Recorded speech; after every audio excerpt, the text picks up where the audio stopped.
3个人又跑过来，这样子我会比较累，我在手快，我会失声嘛。所以说呢，我带团的方式就大家集合，我们就讲的东西讲一些了。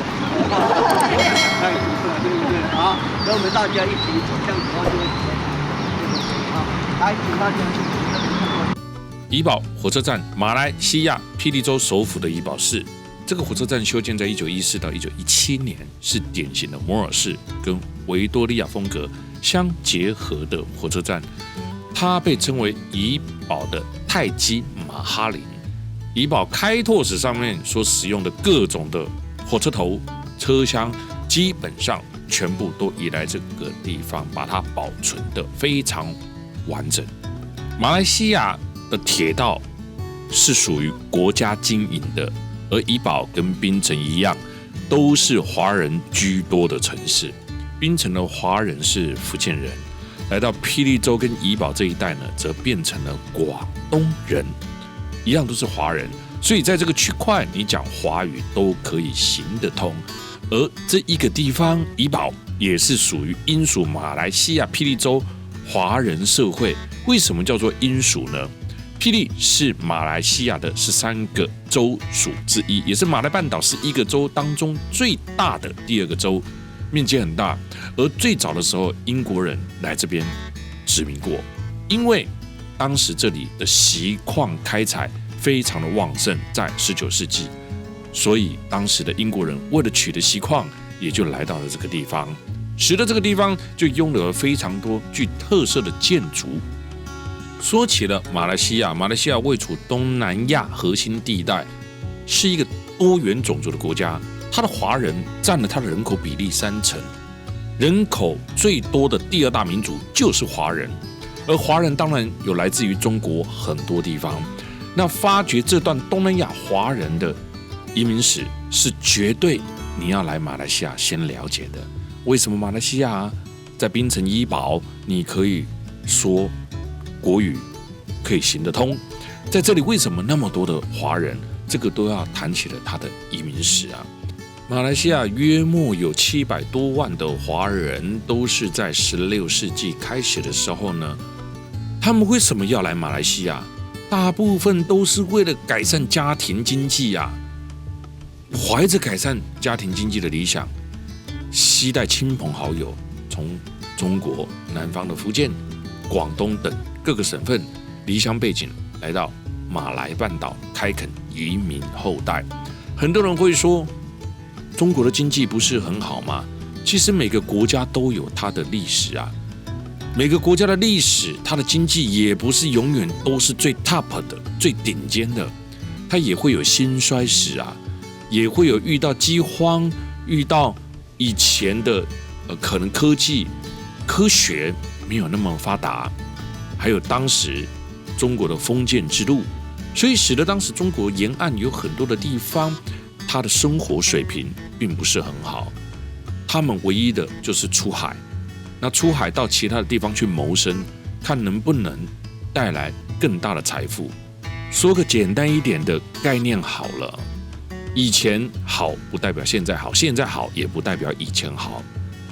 就像我们现在觉得瑞士好漂亮，这么美丽的仙境，怎么可能没有人想要住在那边呢？但是以前呢，我告诉你，瑞士是很穷啦，因为以前光有美景不能吃饭啊，那些美景做什么用呢？以前的中国其实很多的沿岸呢很难生活，很难开垦，所以这些中国沿岸的居民呢，他们就会离乡背井到其他东南亚地方去移民后代。他们主要呢就来到了吉隆坡、乔治市、槟城州、怡保霹雳州、仙山柔佛州，还有古晋沙劳越州、雅痞沙巴州、马六甲等这些各大城市。所以这些城市在马来西亚都是属于华人最多的城市。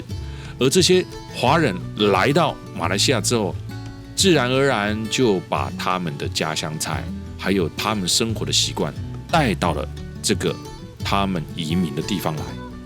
来到这个地方，有一道菜非常的有名，在50年代到60年代，在当地贩售鸡丝河粉的摊贩，为了增加菜色，就使用当地生产出来的芽菜。芽菜是什么？就是豆芽菜。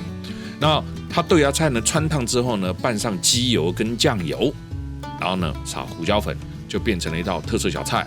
除了豆芽菜、芽菜以外，其他小菜还包含了白斩鸡啦、猪肉丸汤啦，或者是卤鸡脚啦、冬菇啦等等啦。随着怡保市民他们慢慢的生活能力越来越好的时候呢，他们在点鸡丝河粉的时候，就会搭配其他的小菜，慢慢的，就开始出现了在怡保特别流行的吃法。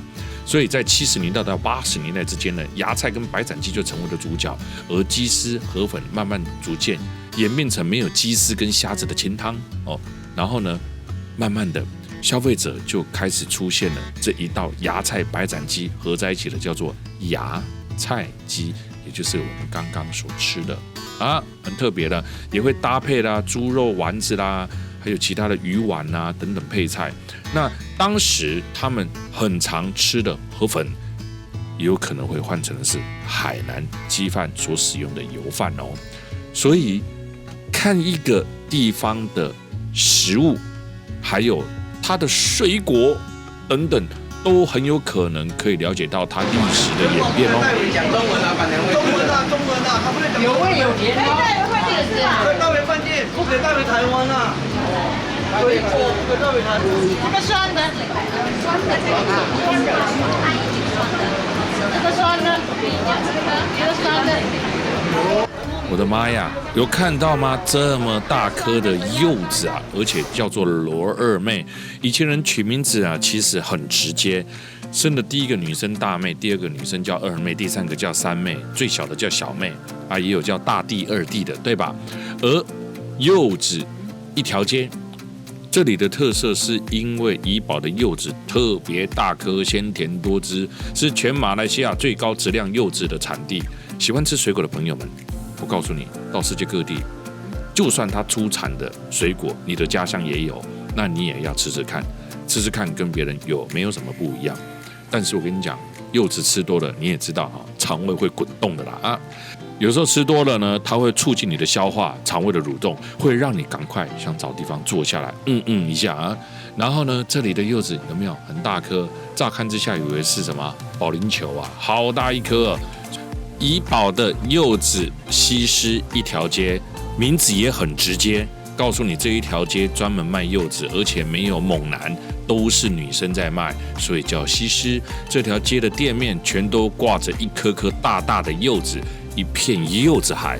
你可以选购柚子的水果之外，也可以选购怡保香饼啊，或者是柚子其他的特产来作为自己送给亲友，或者是当下品尝的美食之一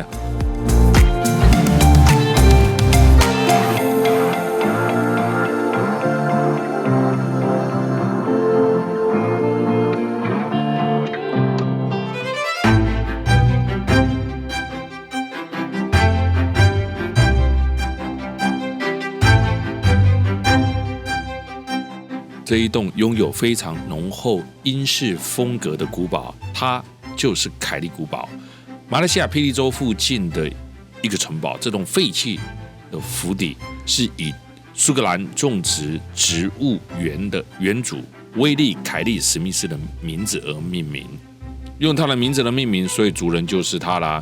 他在1870年出生在苏格兰小镇。他在20岁那一年呢，凯利用法律工程师的身份来到了英属的马来西亚，因为当时的马来西亚就是英国在殖民，所以你到了马来西亚的吉隆坡，你会发现到吉隆坡的城市规划还不错，因为听说英国人最会做城市规划，所以它的道路啊，它的树啊，真的城市建设得很好。那当时呢，霹雳州它属于英属马来西亚，并且呢加入了从州政府获得特许清理权的凯利，就在这个地方赚到钱了。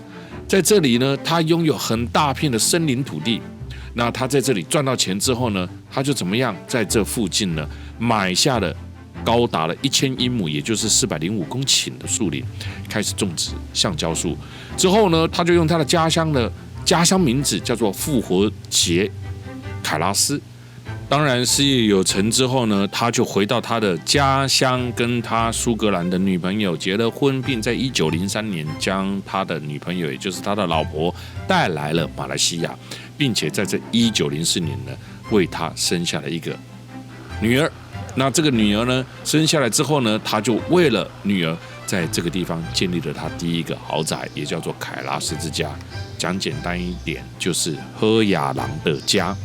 因为富裕，所以他也在当时从很多地方引进了工匠，然后呢，引进了砖块、大理石等等，从英国进口进来，在这边呢，盖设了他的豪宅，也盖设了马来西亚的第一个电梯，室内网球场，基本上就是富豪等级。但是富豪的家为什么看起来有一点点像工地呢？因为富豪啊，他们的家通常都是一直盖，越盖越大间。他在增建他自己豪宅古堡的时候呢，当时发生了西班牙流行性的大感冒，当时就跟我们现在的 COVID-19 很像，全世界都死掉很多人啊。那之后呢，以前的医疗也没有那么发达，所以当时的凯利他又要去国外签订合约，做生意买卖，在旅途过程当中因病过世了。而过世之后呢，凯利的妻子呢就搬回了苏格兰，所以这座城堡最终也没有盖完，最后这个古堡呢就被卖掉了啊。几经辗转，现在就变成我们看到的古迹。所以有时候想一想，你现在如果能够看到100年前，不管是大宅院也好啦，或者是古堡也好啦，你都可以知道一件事情，就是通常这就是以前的豪宅，很有人的家。当然以前的豪宅跟现在的豪宅可能略有不同，而这个凯利古堡也曾经在多部电影出现过。那它有名的原因在于，除了它有历史有故事之外呢，还有一个非常大的重点，就是因为这样子英国式的建筑古堡出现在马来西亚，也因为殖民历史的关系，让在异国他乡可以出现英国的建筑物，所以它充满了故事性，也充满了历史性。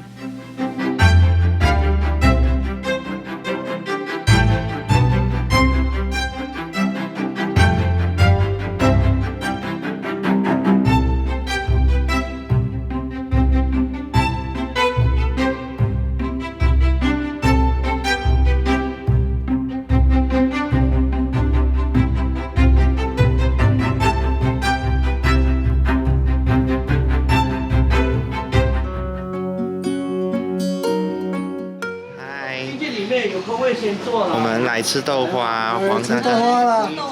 吃豆花啦！加豆腐啊！来，秀丹姐来，秀丹姐来，看一下这是二奶巷。哦。二奶巷，来再看一下这边有个呆的，这条路有没有？这个呆的再下去那边是大奶巷。大奶巷有时候壁画，这边壁画都蛮多的。我们来吃豆花，好不好？吃豆花。先坐下来哦，先坐下来。等一下我们里面就进来了，来。吃豆花，赞哦。对。好吃吗？好吃。好假哈。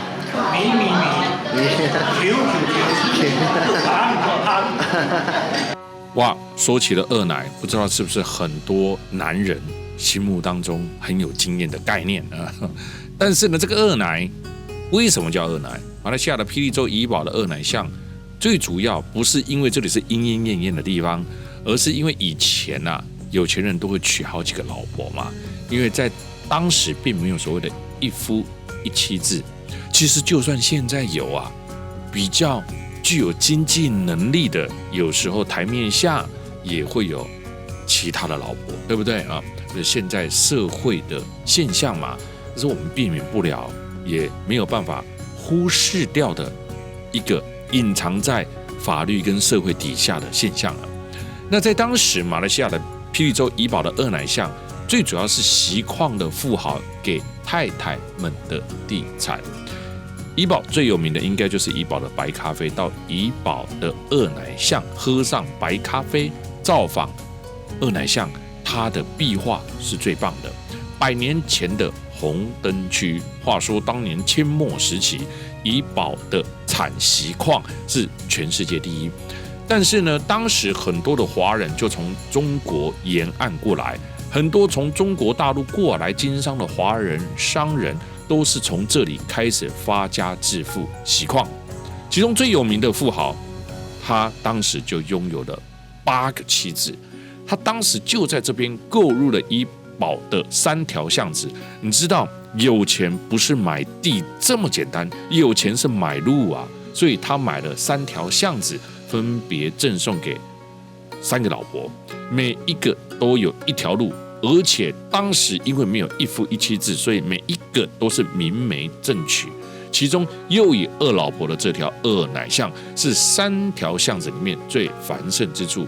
早年呢都是出租给当地的人做什么经营商店啊、民生用品啊，所以如今你来到这个地方，还是可以看得到浓厚的殖民风格。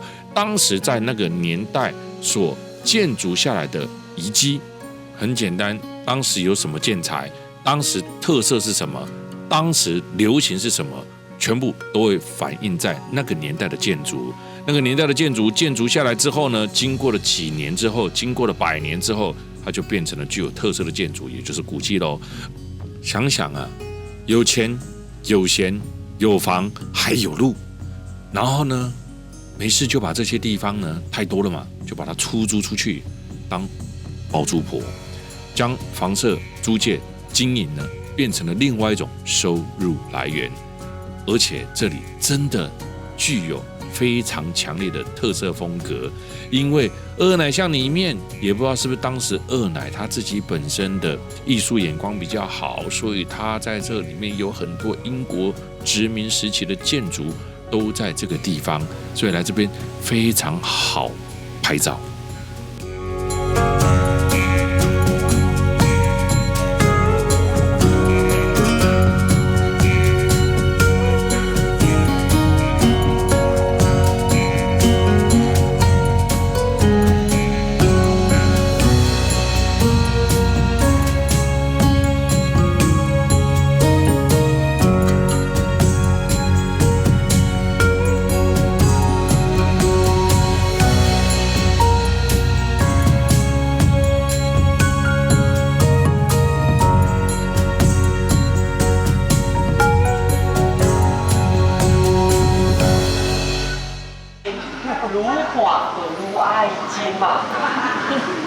我们的那个炭哦，看得这样漂亮哦，所以说我们人也是一样，长得比较黑一点，你们不用怕的。人家跟你们讲你很黑，你就跟他讲说我是欧金啊，越看就越想要亲了哦。好，这样为什么我们炭会这样漂亮？炭呢、我们是不是拿这些红树去烧，烧到它都变成炭呢？一般人都以为我们是烧的，我们这边炭不是烧，我们这边炭是烘出来、熏出来的，熏到它变成这样漂亮，叫做红树。红树哦，英文是叫做 mangrove，OK？ 但是为什么我们华人叫红树？你看到那个树什么颜色的？都是青青嘛，哦。但是呢，如果是你把那个外面那层皮呢扒掉的话呢，你们里面看到是红红的。是因为我要你们站出来这边试试看，把这个提起来，感觉它的重量，但是不好重到衣服，重到衣服很难洗的。来，谁要试看拿起来？来，小心哦。好。OK 好，好 ，OK 好，哎呀，哦，小心小心小心好，哎，这个很装的不单净。来，女生有吗？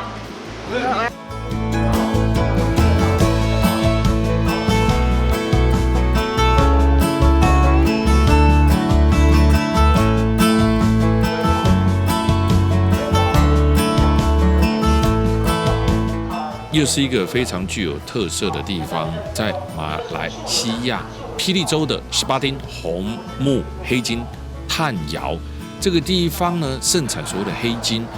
进来可以看得到地上满满的木头啊，一直在烧着它。仔细一看，你就知道这个是炭窑厂。每个炭窑一次都可以制作大约5吨的木头。特别的地方是，这个木炭不是一般的木头，是马来西亚槟城盛产的红树林。等一下我们就会过去那边坐船。而红树林木头的特质呢，就是质地密度高，很耐烧，可以做成高级的炭。大部分都是外销到日本、欧洲等地，是马来西亚一个很重要的贸易产品。而为何叫做18丁？18丁的地名有几种说法，一个是原始这里的地区来了18位开垦的男人，那也有人说呢，这里呢刚开始只有18盏路灯，类似福建话的丁，它的名字就因为这几种说法而留存下来。那18丁的红树林呢，又堪称全世界管理最好的地区，原始的生态物种非常的丰富。从英国殖民以来，红树林就是现在他们在介绍的这个区块，一直是用人在栽种的哦，不只是天然的，还是用人在栽种在管理。然后呢，他们把这些树木呢采取下来之后呢，送入炭窑里面制成炭，所以它的质地特别的好，超过70%都是送往日本，再制成更多的周边商品，销售到全世界各地去。炭窑这个行业在这边已经100年了，你以为它没落了吗？其实没有哦，到现在依然窑火鼎旺。其实世界的流行跟潮流变化有时候是这样。以前像糙米是没有人要吃的，你怎么知道后来它变得很营养呢？对不对呢？以前呢不毛之地、荒郊野岭、很荒芜的地方，现在变成风景漂亮的地方，靠观光就可以赚钱呢？是不是呢？以前觉得不环保的东西，大家要用电，现在慢慢的有一些东西又变成了它很环保呢。所以人会随着时代的演变，他所得到的知识还有科技的发达，都会改变现有对事物的看法。而现在的18丁这里也一样，拥有的非常非常好的经济产业，就是炭窑。炭窑在这边超过100年，而且在这管理上面下了不少功夫。你知道，在华人的管理世界里面通常要管理的，比起欧美人士都会有略为逊色，但是这里的红树林的树木却管理得非常非常的好。他们在这里为了确保红树林生态的平衡，才能够有取之不尽的木材。他们在这边做了非常棒的管理啊。马来西亚其实呢也是开放了非常多国家的外劳。那我觉得很神奇的一件事情是，以平均工资来说，炭窑要请人是一件很容易的事情。但是呢，看到制炭的工人很多都是来自巴基斯坦的，也就是呢，就算炭窑，他们也要省工资。你知道现在全世界都缺工啊，缺得非常的严重啊。所以像现在很多东南亚国家，反而他们的人才呢非常受欢迎，因为很多像欧美国家呢，他们的薪资过高，然后呢人口偏少，根本就不婚不育，所以根本就找不到工人。现在很多大量的工人呢，都要请从东南亚来的，缺工啊，所以使得现在所有的原物料物价都是飞涨的，这好像是难以抵挡的趋势，对吧？所以来到这边，我们会觉得马来西亚的经济也许并不能够在东南亚国家或东北亚国家算是前段班，但你想想看，连他这里的炭窑都找不到工啊，都必须从巴基斯坦请一些当地的年轻人来帮他们工作啊。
地方呢，它也就是坐落在我们马来西亚半岛霹雳州中北部西边沿海的一个小渔村哈。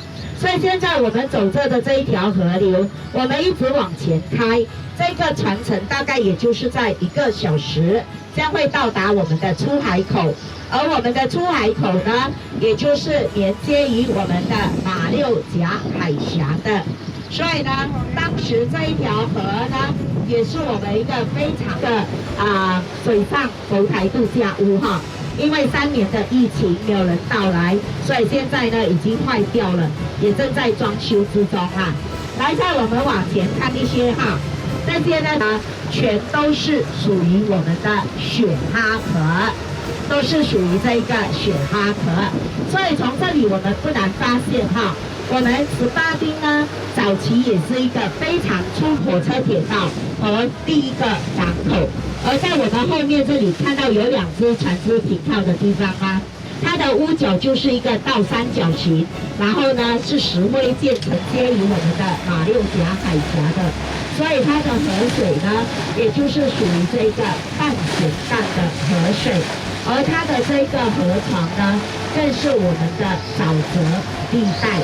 而且它更是在我们走进来的这一条小河呢，也就是我们的18町河啦。在这个18町河，大家可以看到我们有2个渔村哈，在你们的左手边这个渔村呢，可是呢，因为这个地方有限，所以呢，我们整个渔村的这个居民加起来呢，也就大概只有200户人家而已。而且里面的居民呢，更重要的是以这个福建人为主。而在我们的右手边的这个呢，就是我们的18町。我们18町这里大概有800户人家左右，而里面的居民呢，主要的更是以这个潮州人为主了。那我们刚刚经过的就是一座桥哈，大家可以看向后面。这座桥是在2013年建成，上都会在18町这边呢租一个地方作为他们车子的停靠，而且呢，在这里呢，我们的这个过港跟我们的18町，在2014年之前啊，这2个渔村的村民，他们过河的时候都要乘坐一条小舢板小船18天，剩下的38天。他们也就进行着其他的商业活动，比如说我们的燕窝啊，还有其他的一些商业活动了。接下来大家不妨看一下你们的右手边，你们的右手边旁边就是一条河流，在也是最大的一个修船厂，也就是一个造船厂来的，所有渔船的维修跟建造都会送往这个地方来。不过你的渔船要送上去做维修呢，首要条件也就是说，必须在涨潮的时候，因为如果潮水不够高，这个海桑树呢，也是算是我们的红树，英文海桑树我们叫做 Sonaradia， 而这种 Sonaradia 呢，也是我们萤火虫最为喜欢栖息的一种树来的。接下来我们再看你们的旁边，我手指的这个地方。有看到吗？它的根都是因为这样，我们这里的渔船呢，就是以黄色为主，因为我们这里也算是船。我们的 B 船呢，它的行驶里数呢是在3到5海里之间，所以呢，我们的 B 船也就是从我们的河内一直延伸到我们的出海口。接下来我们还有一个渔船的 license 是写着 R 的。这个 R 的渔船是代表什么呢？就是代表说这个船主是有着自己的购鱼箱，也不能够捞鱼好，他们只能够，大家可以看到我们前面的这一些红树哈，这个红树的根非常的多，而且都是浮在水面上的。向上的根我们称为细根，而向上的树呢，我们称它为海茄冬到这个露营的模式。好，我们的老鹰已经从红树林里面飞出来了，马上我们的船长。小心手机哦，不然要买新的哦。大家小心一点哈，所以你们不要以为是老鹰。OK， 排撤掉这个白色的，大家留意看这个红色或是黑色的老鹰。我们的这个老鹰呢，它的头白色，身体红褐色的呢，就是已经是成年的老鹰，而它的身体带着全身羽毛的颜色都是非常一致的，那就是小老鹰，也就是我们的小鹰来的哈。老鹰的成年期呢是在2岁以后，也就是2年过后，那它的羽毛的颜色将会蜕变成白色的头、红褐色的身体、公司的形状的，那就是公老鹰了。像这一种老鹰呢，它主要是生长在我们的亚洲一带，而呢，它们主要居住的地方有什么呢？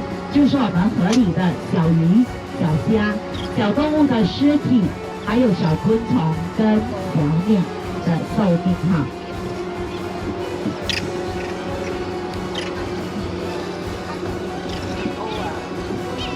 白色的是海鸥，太阳图。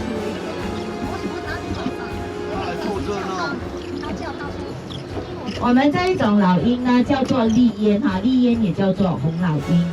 所以当它是成年的老鹰的话呢，它的体长也就是在51公分左右而已，而它的体重呢，也就是在5到6公斤这些。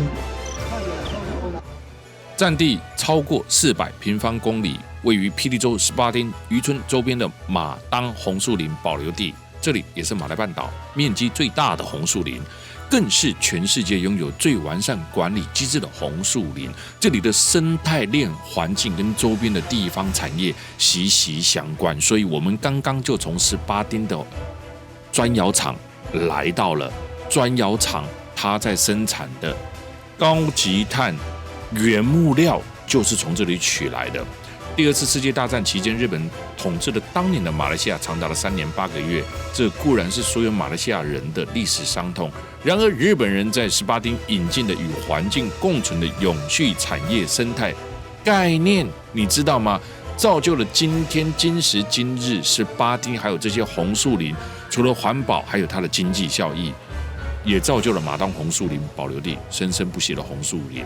因为日本人爱用碳，马当的红树林恰好拥有适合制碳的红树品种，于是呢，日本人就将由红树制成的木炭源源不绝地从当时他统治的马来西亚霹雳州这个18丁地方输出到他自己的日本，也让马当和18丁周边成为马来西亚拥有最多窑炭制炭工厂的地区，总数超过100座。至今这里的高品质的碳仍有大部分是被日本人拿走的。每砍1棵树就种1棵树，这是日本人当时定下来的规范。当年为了确定碳源供应不间断，日本人规定只能砍30年树龄的红树，不得不佩服他们的智慧。而这些红树用来制炭，如作为水上建材用途呢，那20年的树龄就可以了。所以每砍下1棵红树，就必须在另外一处种下1棵红树苗，等待这个红树生长10年，做成一次的疏伐。80年来，这里就是砍之不尽、用之不竭的红树，就成了制炭业的荣景，也长出了一大片欣欣向荣的绿色景观。所以它这里的红树林可以说是人工化的，传统产业跟生态环境共生共荣，就象征着人类、自然、经济、环保，它可以和谐共处啊。马当红树林就拥有极为丰富、生物多样化的生态。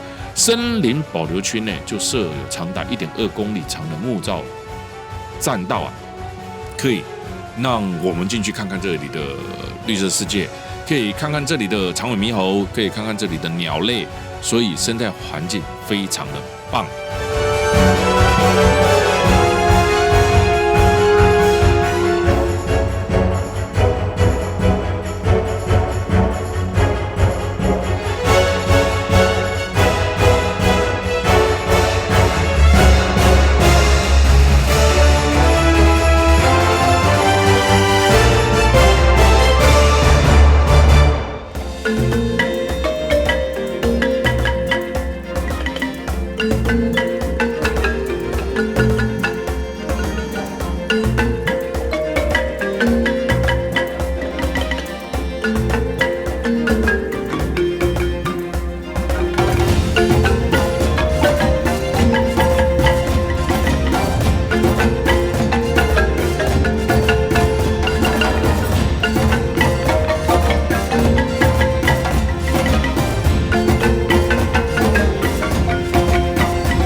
谢。嗨。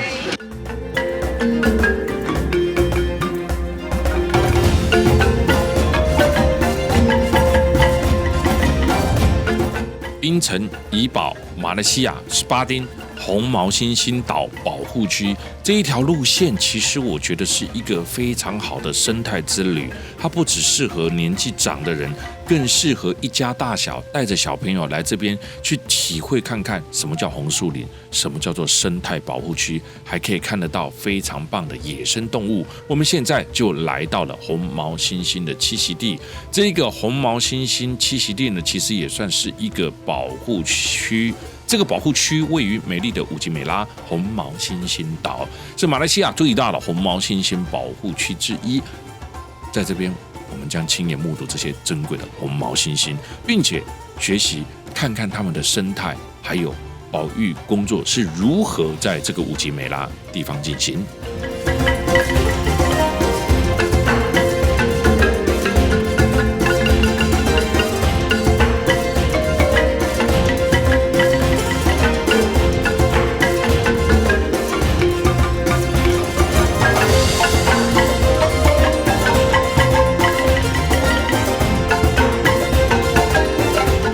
你知道红毛猩猩是马来西亚的国宝吗？在马来文里面，它就是森林人的意思。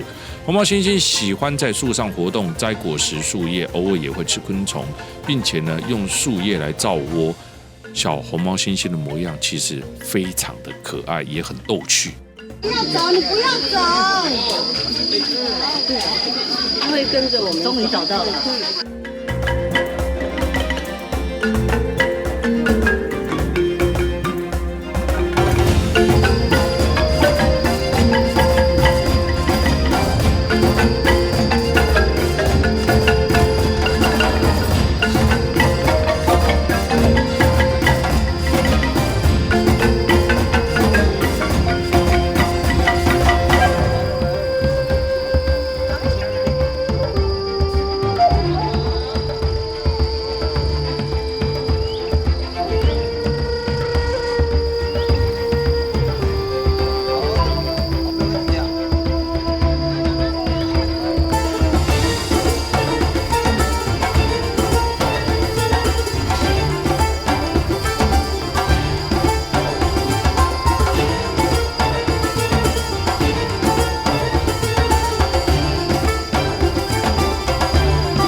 红毛猩猩也曾经面临到生存的威胁，最主要是因为红毛猩猩很可爱啊，而且它的外表啊常常会模仿人的表情啊，所以曾经也被非法捕捉饲养。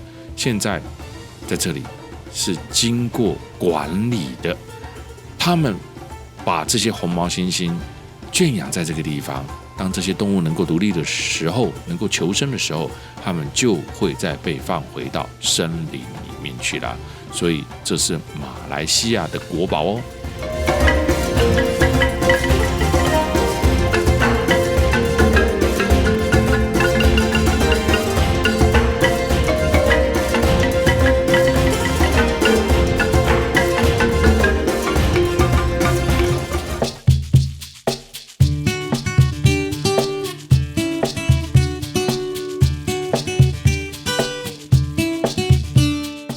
现在我们来看到的是马来西亚的乡村，传统乡村。马来西亚其实很多华人大家都知道，但是最多的族群还是马来人。马来西亚的文化，马来西亚是一个结合马来族、华族、印度族跟其他原住民族，它把它综合起来的文化特色。所以我觉得马来西亚可以叫做多元文化啊。那其实你就可以了解到，在马来西亚这些多元文化就反映在它的饮食跟它的建筑特色之上。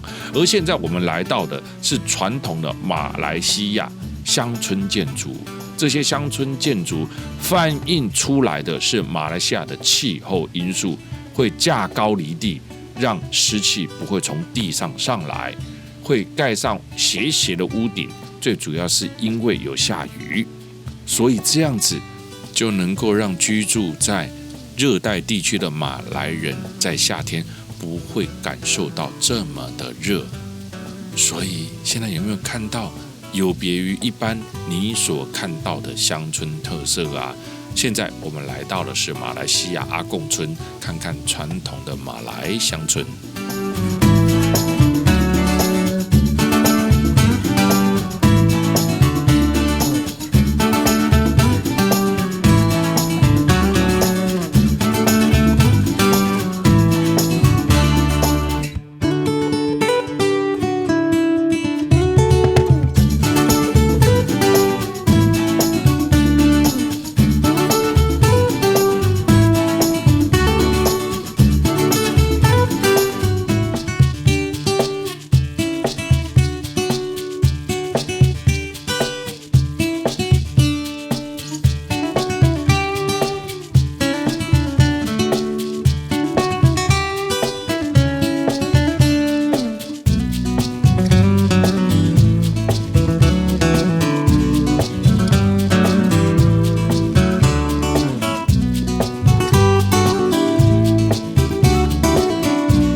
拿一张我像夹菜了。